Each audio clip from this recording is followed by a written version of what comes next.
Welcome back to the 7th episode in the series of the R34-35 build.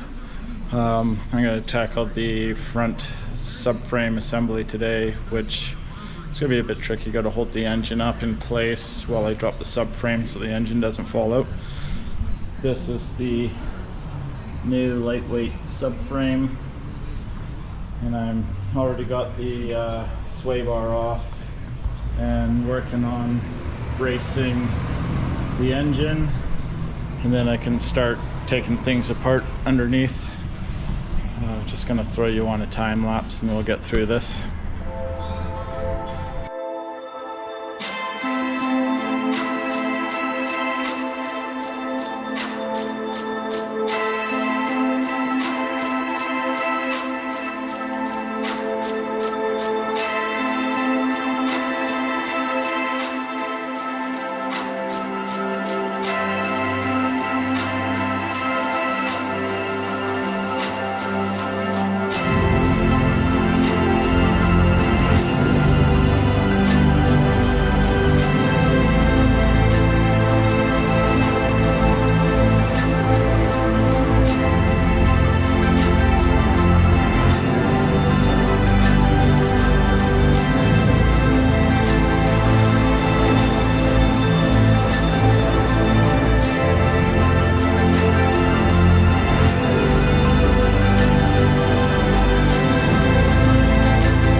All right, well, we got the front subframe in.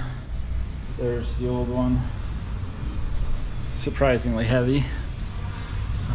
Here's the new one. So just bolts in like factory, all the factory spots, everything lined up perfect, so can't complain. The rear was just as good, bolted up no problem. The drive shafts are on their way back right now. Once they're here, we'll put the drive shafts in and then we can start on the exhaust. So we'll get back to you when that stuff arrives later. Drive shafts just showed up, so I'm gonna get those installed.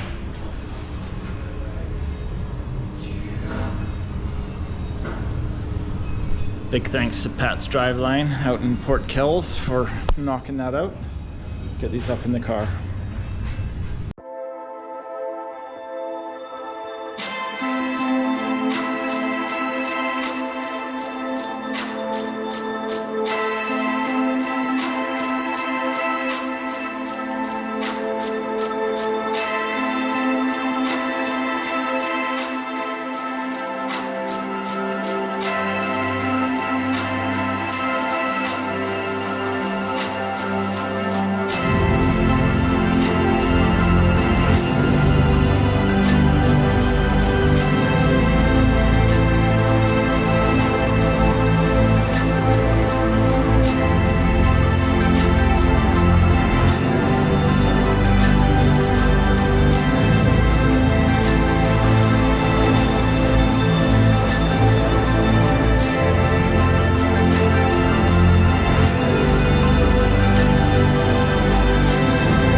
Well, we got the front subframe in, and the drive shafts are now in. There's a bit of a faff because these, what are these things? G Sport cats for the R35 interfere with the front drive shaft, which is stupid. So I just smashed the shit out of the cat to make room for it to go in.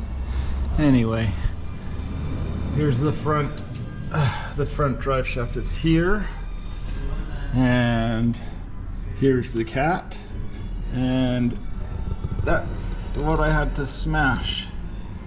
Now, I won't know until we drive it and we heat cycle the exhaust as to how much it's going to expand, and that might touch the drive shaft. So if it does, we just smash it some more for some more clearance, because it's not right. That should clear that, but it doesn't, and that's a crappy design by G Sport, and I would not recommend it.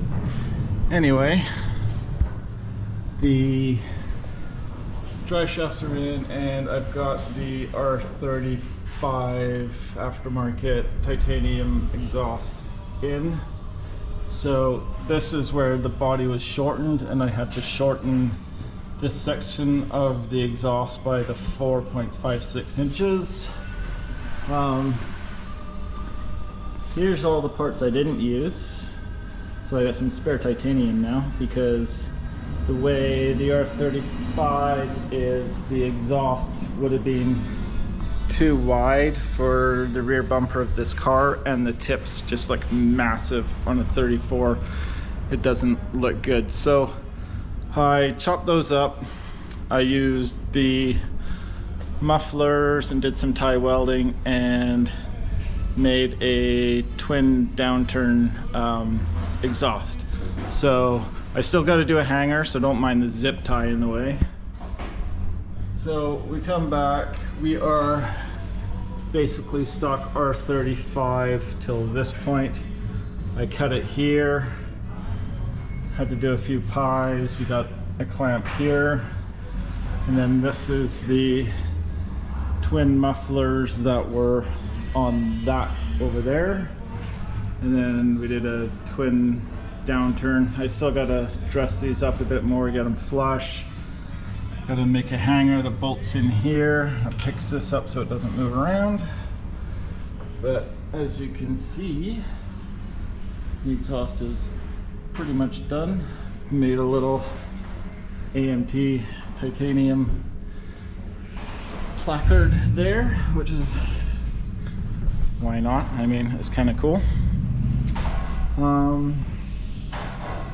So apart from doing a hanger, this exhaust is done, but talking with the customer, we want to kind of do a oval downturn.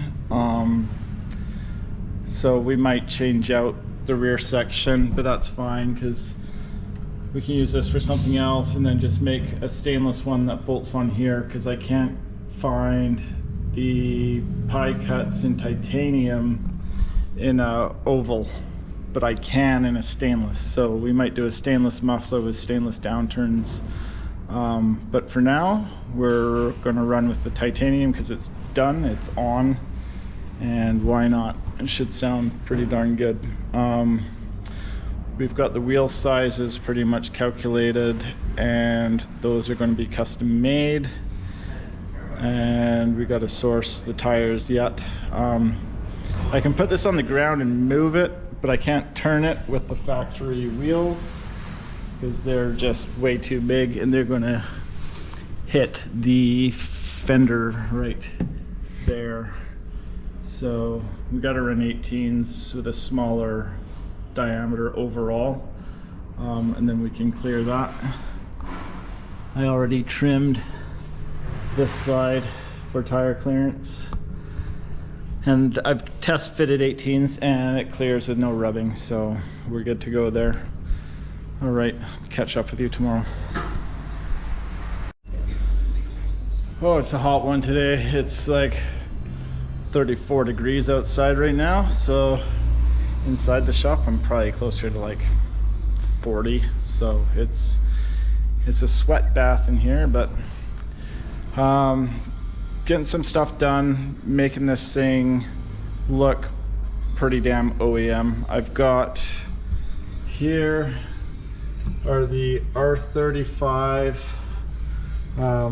inner fender art wheel covers. So just had to do a little notch here. I actually had to trim the width down a bit, but they are in there and it looks perfect. Like, you wouldn't even know. If you didn't know, you wouldn't know. So that's the front one. The rear one, so-so. I needed to do a bit more tweaking on it to get it to fit, but I mean, it's there. I had to cut it here to fit this up higher in the back, but I mean, it's a fender liner. This part really doesn't matter. Any water or whatever that gets in there can flush out, and I can make a plastic trim piece between here and here.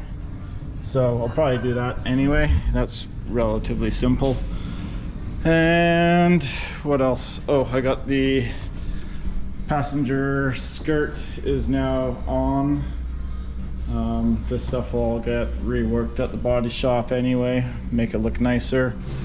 The fuel filler is all sorted, so just had to do a little connector here and a small hose connector there. It all lines up perfect inside the door. So the fuel system's done, and underneath we got the rear forward panel in place. That's the other half of it. So those panels are in. The rear panel won't fit because this car is totally different now and the exhaust is totally different. I've got the rear front panel, the mid front panel, and then I'm gonna make a aluminum splitter from this point coming all the way out. Don't know if we'll go past the bumper or just go flush inside. That's pretty easy. So that's all pretty much buttoned up. And then the exhaust is complete. Got the factory R35 hanger, just welded up the hanger bracket to hold the rear section, and I mean, it's pretty solid. Did a little titanium nameplate on there, which is kind of cool, and slightly burnt the tips with a little bit of blue. So that's that for the exhaust. We might change it later at the end, but it'll work for now for what we need it to do. Wheels are getting custom made. We've tried some 18s on here, and we have clearance, so we can run 18s. It would look nicer with 18s and a fatter tire than a 19 or a 20 with a low pro. So that's where we're at, and I just got to finish doing the other fender liner for the passenger side, and my massive pile of parts is now pretty darn small. A lot of that stuff I was able to toss because we weren't using it anymore. I got the seats all cleaned up. They're ready to go back in. Rear carpet and new front window trim. We got a new front window coming. That's not here yet, but we'll probably just get it painted and body worked before the window goes in, and then we can put the window in afterwards, so that's not a huge deal. This is the rear under tray. Can't use any of that, so that's going in the trash, and we're going to get a carbon rear diffuser and modify it to fit, because nothing's just going to bolt up to this thing anymore. That's where I am, and good progress. Morning, welcome to another warm day in Vancouver, BC. Working on the inner door cards on the R34 and the door latch, and there's a lot of awesomeness going on. So this here is the factory latch system on the driver door now of the R34. It had a 2-wire plug in it. The R35 plug is a 4-wire, but it just so happens, with the infinite wisdom of Nissan Motor Corp, that the R34 and the R35 inner door latches are exactly the same. It bolts right in, which retains that 4-prong plug. So inside the door here, there's the R35 unit, and it bolts right in. So win-win. The other thing I'm working on is over here. I will just show you. The R35 doesn't have a keyhole, but it's got a little push button, electric push button for your lock unlock. And so what I have done over here, here's that little push button with its little cover off. I've taken apart the R34 key cylinder. I've retained the little metal trim piece. So this little button is going to sit in there like so. This little modified part of the key cylinder is going to go back in there like so, and with that little bolt, it's going to hold everything in place, so you have your little button on the door right where it would have been. So that's another win. I've got one of the carbon mirrors mounted up on the door, and I've cut the carbon door card for the clearance to the side of the dash. Now I'm going to fill this with foam. I'm going to carve it out to the proper shape, and then it's going to go to a carbon fiber guy, and they can give that a skin and hopefully make it look like one piece again. And the next trick is the window wiper motor on the 34 driver door now is a 2-wire, whereas on the 35 it's multiple wire, and it's got to send signal to the passenger door and all that stuff for the switches. So I'm going to see if I can get this unit on this car or door, but I'll get to that once I've finished up on the door latch and mechanism, and we'll see how that goes. But it's going pretty good right now, can't complain. So on my quest to get all the R35 electronics into the R34 doors, so here is the R35's little push button lock unlock. So that's in there, that works perfect. And now I'm tackling the window the window winder motors for, right now I'm on the driver door. So this here is the R35, and it used a plastic gear that ran in there. This here is the R34 unit that uses a 2-wire. The R35 uses this massive plug, and it's got a pickup sensor to determine height. So basically, this here is the internals that was in the R35 winder. So I broke that open, took that junk out. I smashed open the R34 unit to take out its internals, and I put those internals into the R35 unit. It spins nice and free. I had to machine a bushing that's inside on this side to pick up the piece, and then I had to make some new tabs to pick up the holes. And then this unit is going to sit on like that.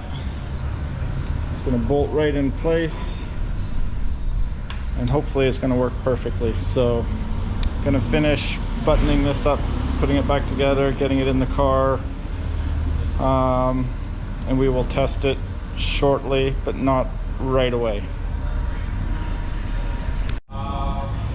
So I had success with the power window motor. I had to trim the inner door panel a little bit. I gotta clean that up a little bit too, but there's the motor, and it clears everything on the inside. It clears the glass, so now I can retain the factory R35 buttons. This door card, which looks kind of jank right now, it's going to get fixed up.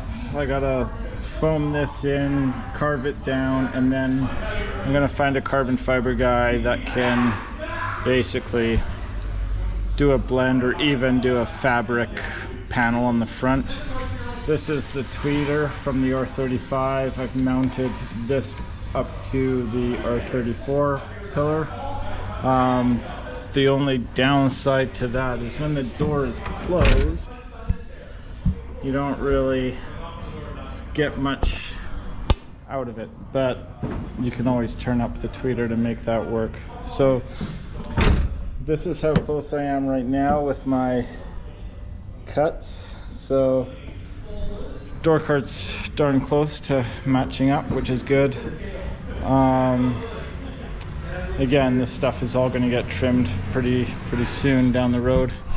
I've got the back part of the carpet just thrown in for now. I gotta cut some holes in that, mount the seats. I got the door plug connected. So this door, the driver door, is fully operational.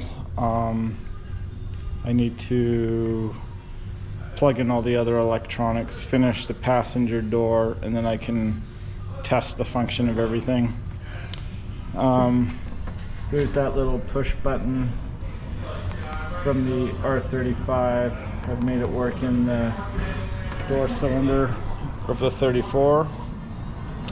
I got the 35's door open light hooked up. It's been a day. It's been a full day of just working on a door, which is crazy.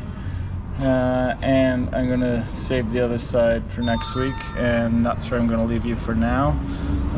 Like and subscribe if you like what you see on my channel. I'll be doing more car stuff in the future, but for now, just working on the R34. So see you in the next one.